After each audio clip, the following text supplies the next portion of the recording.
Assalamualaikum warahmatullahi wabarakatuh. Kami dari kelompok 4 mata kuliah manajemen sumber daya manusia, kelas D, praktikum 2. Kami di sini akan mempraktikkan dari simulasi untuk training. Selamat menyaksikan semuanya.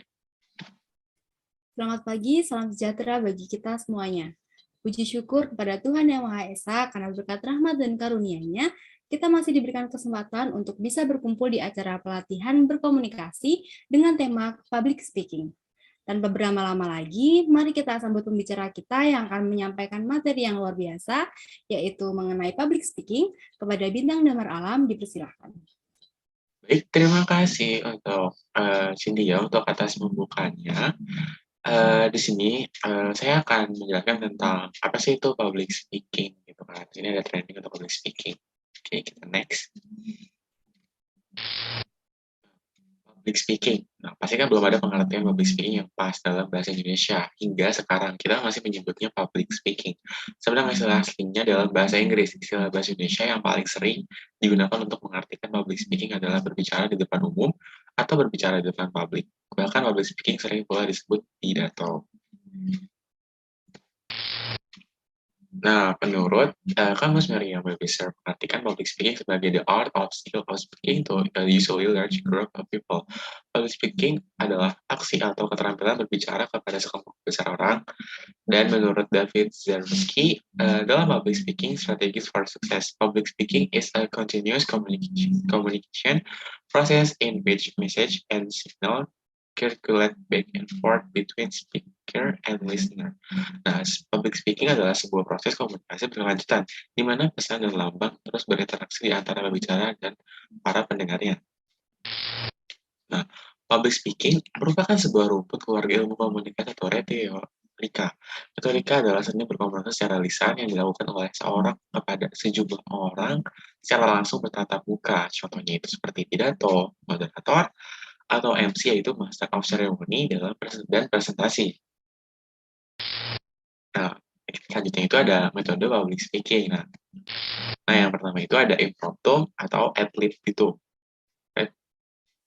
Metode ini sering disebut metode spontanitas, yakni tidak dilakukan persiapan atau pembuatan naskah tertulis terlebih dahulu. Biasanya dilakukan hanya oleh orang yang akan tampil mendadak dalam dunia siaran. Ad-lib itu artinya bicara tanpa naskah atau scripts. Nah, kelebihan dari metode impromptu atau ad-lib itu artinya itu dapat mengungkapkan perasaan sebenarnya. Yang kedua itu mendapat dan gagasan secara spontan dan memungkinkan pembicara terus berpikir. Nah, ini juga mempunyai kelemahan dari metode tersebut. Yang pertama itu dapat menemukan kesimpulan yang mentah karena terbatasnya pengetahuan pembicara. Yang kedua itu menyampaikan tidak lancar, terutama bagi orang yang belum berpengalaman. Yang ketiga itu pesan yang disampaikan kurang sistematis, yang terakhir itu mudah terkena atau demam panggung. Nah, metode selanjutnya itu ada manuscript, reading, complete text, atau disebut dengan naskah. Nah, metode ini bisa dilakukan oleh pejabat negara atau mereka yang memberi sambutan di acara resmi atau formal. Metode ini dilakukan agar tidak terjadi kesalahan karena setiap kata yang diucapkan dalam acara resmi atau formal akan dijadikan figur oleh masyarakat luas, akan dikutip oleh media massa. Nah, ini ada kelebihan dari metode manuskrip. Yang pertama itu kata-kata dapat dipilih sebaik-baiknya. Yang kedua itu kenyataan dapat dihemat. Yang ketiga lebih fasih dalam berbicara. Yang keempat, hal-hal yang menyimpang dapat dihindari. Yang kelima, naskah dapat diterbitkan atau diperbanyak. Tapi dalam metode ini juga banyak kelemahan. Itu yang pertama, interaksi dengan pendengar menjadi kurang. Yang kedua selanjutnya itu pembicara terlihat kaku. Yang ketiga, tanggapan pendengar tidak dapat mempengaruhi peran. Yang keempat, persiapan yang lebih lama. Nah, metode berikutnya itu ada memorial atau memorizing atau hafalan. Metode ini mengandalkan kemampuan mengingat. Pembicara harus menguasai susunan bahasa, ide dan gagasan yang terdapat dalam naskah. Metode ini cocok untuk mereka yang memiliki daya ingat yang tinggi. Topik pidatonya menarik dan sederhana, serta waktu menyampaikannya tidak terlalu lama. Oleh karena itu, bagi pembicara yang tidak memiliki kapasitas daya ingat tinggi, sebaiknya menghindari metode ini. Jika dilakukan, maka pidato akan menarik lagi karena bicara hanya berkutat dengan kesalahan pembicara diri sendiri. Nah, dari itu juga punya kelebihan dan kekurangannya dari metode ini. Metode ini, kelebihan dan kekurangannya hampir sama dengan metode manuskrip, ditambah risiko yang lebih besar. Artinya, naskah sudah dibuat sebelumnya pada saat pembicara hendak menyampaikan pidatonya. Dia tidak lagi menggunakan naskah karena semuanya tertera dalam naskah tersebut sudah dihafalkan. Ketika tampil, bicara mengingat kembali semua yang sudah dihafalkan. Nah, yang ketiga itu ada persiapan public speaking. Yang pertama itu ada mental. Nah, yaitu relax atau rasa gugup dengan menarik nafas panjang-panjang dalam menggunakan badan sedikit untuk sekedar melemaskan otot yang kaku, berdiri tegak lalu tersenyumlah. Lalu itu ada fisik. Oke, jaga mulut dan tenggorokan selalu basah dan jangan makan dan minum yang akan mengganggu organ tubuh. Yang ketiga itu materi. Membaca literatur, menyusun kerangka materi, dan yang terpenting adalah kuasai materi. Oke, cukup sekian dari pemaparan dari saya. Kurang lebihnya mohon maaf. Saya kembali lagi kepada moderator. Terima kasih. Baik, terima kasih Bintang Damar atas pemaparannya mengenai pelatihan public speaking. Sebelum kita lanjut ke sesi tanya jawab, untuk saat ini mari kita lakukan ice breaking terlebih dahulu. Cara bermain game ini cukup gampang, yaitu hanya perlu menebak gambar yang diberikan saat match berlangsung. Pemenang game akan ditentukan berdasarkan poin tertinggi yang didapat dari jawaban atau tebakan yang benar dari para player, dan diharapkan untuk mengisi nama playernya dengan nama masing-masing. Apakah kalian semua sudah siap? Siap, Ya. Kak. Siap. Kak. Yuk, kita mulai.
Baik, sekian untuk sesi ice breaking telah usai.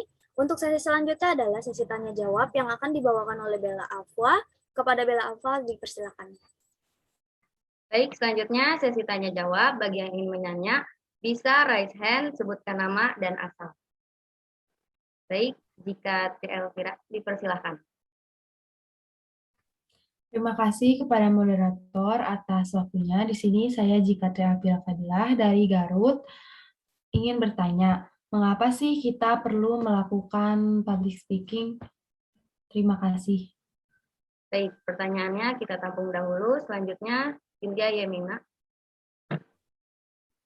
Baik, terima kasih atas waktunya. Perkenalkan, nama saya Cynthia Widianti, saya berasal dari Tuban, Jawa Timur. Yang ingin saya tanyakan adalah bagaimana kita membangun rasa kepercayaan diri saat berbicara di depan umum. Terima kasih. Baik, terima kasih. Selanjutnya kepada Bintang Damar, bisa dijawab. Oke, baik. Terima kasih moderator atas kesempatannya. Di sini saya akan menjawab dari pertanyaan pertama itu, Jika Elvira ya kan. Kenapa sih kita harus melakukan public speaking ya? Nah, public speaking itu kan emang adalah dasar komunikasi kita sehari-hari. Nah, jadi juga kita ngerasa tuh harus itu adalah skill yang kita miliki yang baik untuk cara berkomunikasi baik itu kepada orang itu seperti apa. Dan kenapa sih kita harus melakukan public speaking tersebut? Nah, kita kan selalu ngomong kepada orang lain berkomunikasi. Nah, itu juga ada tata caranya, cara kita punya tata cara ngomong yang benar itu gimana, baik yang benar gimana. Terus dari cara habis ini juga kita kayak mendapatkan networking yang sangat luas ya kan. Kita bisa berkenal dengan orang-orang banyak, gitu kan. Kita juga mendapatkan informasi-informasi orang-orang luas. Jadi, apa sih penting kan? Itu sangatlah penting ya kan. Kalau kita nggak berkomunikasi ya, itu jatuhnya kan kayak antisosial. Itu kan nggak boleh banget kan. Jadi, kalau tinggal komunikasi kan itu kan kayak kita menambahnya relasi dan menambahnya kayak pertemanan atau networking yang kita punya. Apakah sudah menjawab, Cica? Sudah, terima kasih. Oke, baik, terima kasih. Saya ingin jawab lagi untuk dari pertanyaan yang Cynthia Mima itu. Boleh diulang Cynthia Mima pertanyaannya? Baik, jadi pertanyaannya adalah bagaimana kita membangun kepercayaan diri saat berbicara di depan umum. Oke, baik. Baik, baik Cynthia, izin menjawab. Untuk membangun kepercayaan diri kita itu, yang pertama itu kita mempersiapkan dari cara komunikasi kita itu kan. Yang pertama itu materi. Nah, kadang kita kan menyampaikan materi juga harus secara komunikasi secara baik gitu kan. Jadi apa sih yang kita lihat, apa sih yang kita baca, apa sih yang kita utarakan kepada orang lain, apa yang kita kasih pendapat orang lain, dan apa sih yang kita masukkan kepada orang lain, seperti apa materi-materi tersebut itu seperti apa. Nah, dari materi tersebut juga kita harus matang-matang nih, kayak misalkan kita ada suatu rapat atau apapun. Nah, kita juga harus mematangkan materi tersebut, utarakan apa yang kita pendapatkan. Jadi, sampai kita kayak bertanya kepada dosen atau kepada teman, apa yang kita ingin bicarakan. Nah, itu juga harus tahu dari tersebut. Nah, yang kedua itu, secara fisik, ya kan. Fisik itu kan pasti kita kan harus membutuhkan kayak minum. Nah, dari kita misalkan ingin bertanya atau ingin dalam suatu perdebatan, itu kan kita harus membutuhkan stamina atau fisik yang lebih kuat, ya kan. Jadi, adanya cara pemikiran kita itu harus diutamakan itu kurang lebihnya itu harus memperbanyak minum. Kenapa harus minum? Karena kan kita itu adalah pemasukan dari minum itu adalah cadangan atau isotonik dari mineral untuk ke otak. Nah, itu juga akan membantu cara kita berpikir kepada orang lain agar materi kita yang mendapatkan itu baik dan cara kita mengutarakan komunikasi kepada orang itu baik juga. Nah, yang terakhir ini yang lebih penting itu mental. Kenapa mental sangat penting? Karena setiap orang lain juga mempunyai pendapat orang masing-masing. Kalau dari pendapat kita, nah, jadi kita harus bisa menerima atau masukan dari mereka saran. Nah, tapi kalau ada misalkan dari kalian mempunyai pro atau kontra, nah itu juga kalian bisa menjawab. Nah, itu juga pentingnya sangat materi itu tersebut. Apakah sudah menjawab? Ya? Baik, sudah menjawab. Terima kasih. Oke, baik. Terima kasih untuk pertanyaannya. Saya kembali lagi kepada moderator. Baik, terima kasih Bintang Damar Alam atas jawabannya. Selanjutnya, sesi dokumentasi yang akan didokumentasikan oleh Jika Tri Elvira. Baik, kesimpulan yang bisa kita dapatkan dari kegiatan pelatihan kali ini yaitu pentingnya public speaking.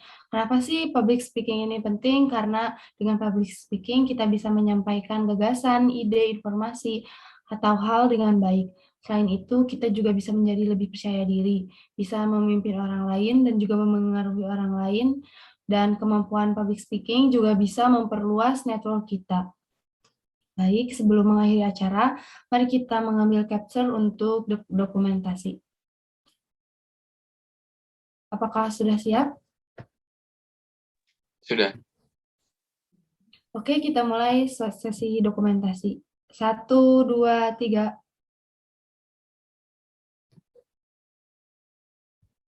Sudah. Alhamdulillah kita sampai pada penghujung acara. Semoga kegiatan pelatihan ini memberikan banyak manfaat yang dapat merubah kita kepada pribadi yang lebih baik lagi. Saya mewakili teman-teman yang lain selaku trainer mengucapkan terima kasih sebanyak-banyaknya kepada para peserta yang sudah mengikuti kegiatan hari ini. Dan tentunya kami juga meminta maaf apabila terdapat banyak kekurangan dan kesalahan dalam kegiatan hari ini. Semoga kita dapat bertemu pada kesempatan lain lagi. Terima kasih. Wassalamualaikum warahmatullahi wabarakatuh. Waalaikumsalam warahmatullahi wabarakatuh. Sekian yang kami dapat sampaikan dalam video ini. Kurang lebihnya mohon maaf. Apabila ada tutur kata atau perbuatan yang kami dapatkan di video ini, kurang lebihnya mohon maaf dari kelompok 4. Wassalamualaikum warahmatullahi wabarakatuh.